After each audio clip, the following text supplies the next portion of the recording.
श्रावण माह महात्म्य 8वां अध्याय। श्रावण मास में किए जाने वाले बुद्ध गुरु व्रत का वर्णन।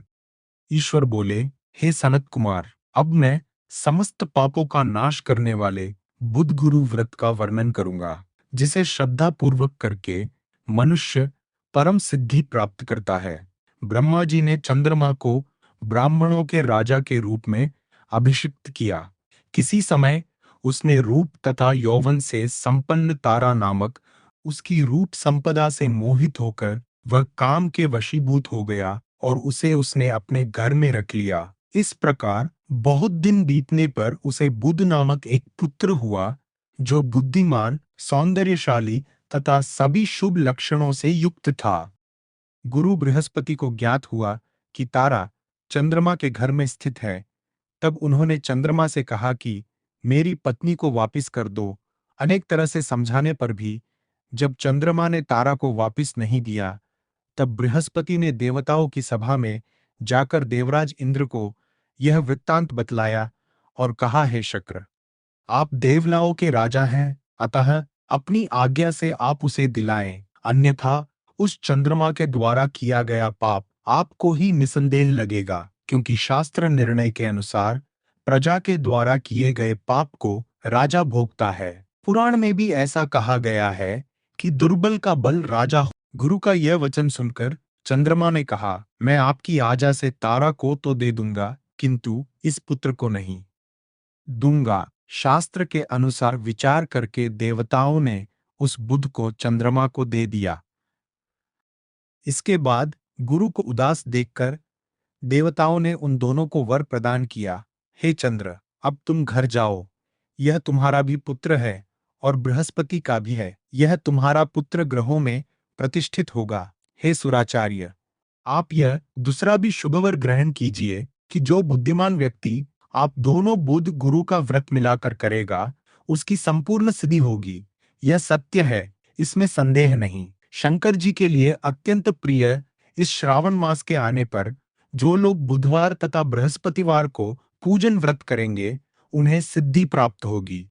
इस व्रत में दही तथा भात का नैवेद्य व्रत सिद्धि में मूल हेतु है। स्थान भेद से आप दोनों की मूर्ति लिखकर पूजन करने से भिन्न भिन्न फल प्राप्त होता है। यदि कोई हिंडोले के ऊपरी स्थान पर आप दोनों की मूर्ति लिखकर पूजन करे, तो वह सर्वगुण संपन्न तथा दीर्घायु पुत्र प्राप्त करे। यदि मनुष्य कोषागार में मूर्ति को लिखकर पूजन करता है, तो उसके कोष बढ़ते हैं और वे कभी क्षय को प्राप्त नहीं होते। इसी प्रकार पाकालय में पूजन करने से पाक वृद्धि और देवालय में पूजन करने से उनकी कृपा प्राप्त होती है। शय्यागार में लिखकर पूजन करने से स्त्री का वियोग, धान्यागार में लिखकर पूजन करने से धान्य की वृद्धि होती है। इस प्रकार मनुष्य उन उन फलों को प्राप्त करता है। इस प्रकार 7 वर्ष तक करने के बाद उद्यापन करना चाहिए। उद्यापन से पहले दिन अधिवासन करके रात्रि में जागरण करना चाहिए। सुवर्ण की प्रतिमा बनाकर विधि पूर्वक 16 उपचारों से पूजन करने के पश्चात तिल, घृत, चारु और अपामार्ग तथा अश्वत्थ से युक्त समिधाओं से होम करना चाहिए। अंत में उसके बाद मामा व भांजे को प्रयत्न पूर्वक भोजन करना चाहिए। इसके बाद ब्राह्मणों को तथा अन्य लोगों को भी भोजन कराना चाहिए। स्वयं भी भोजन करना चाहिए। इस विधि से 7 वर्ष तक करने पर मनुष्य सभी मनोरथों को प्राप्त कर लेता है। जो इसे विद्या की कामना से करता है, वह वेद व शास्त्र के अर्थों को जाने वाला हो जाता है। बुद्ध बुद्धि प्रदान करते हैं और गुरु बृहस्पति गुरुता प्रदान करते हैं। सनत कुमार बोले, हे भगवान, आपने जो यह कहा है कि इस अवसर पर मामा तथा भांजे को भोजन करना चाहिए, यदि बताने योग्य हो तो इसका कारण बताइए।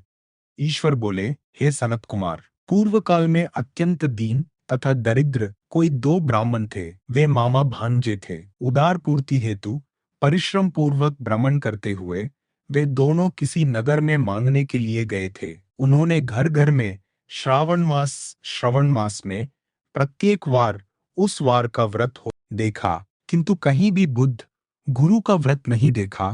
तब उन्होंने बहुत देर तक परस्पर विचार किया कि सभी वारों का व्रत तो सर्वत्र दिखाई पड़ रहा है, किंतु बुद्ध गुरु का कहीं नहीं। अतः चूंकि यह व्रत अनुच्छिष्ट है, इसलिए हम दोनों को चाह कि इस शुभ व्रत का, किंतु हे सनत कुमार, इसकी विधि ना जानने के कारण वे दोनों संशय में पड़ गए।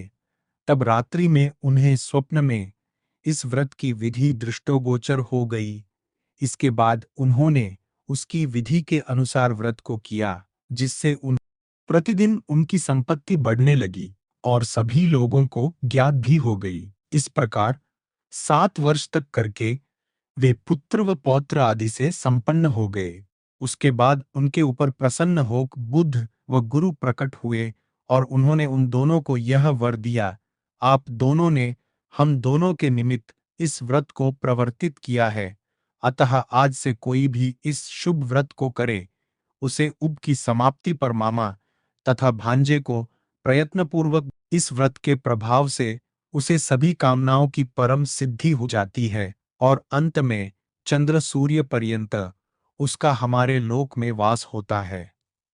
इस प्रकार श्री स्कंद पुराण के अंतर्गत ईश्वर सनत कुमार संवाद में श्रवण मास माहात्म्य बुध गुरुवत कथन नामक 8वां अध्याय पूर्ण हुआ।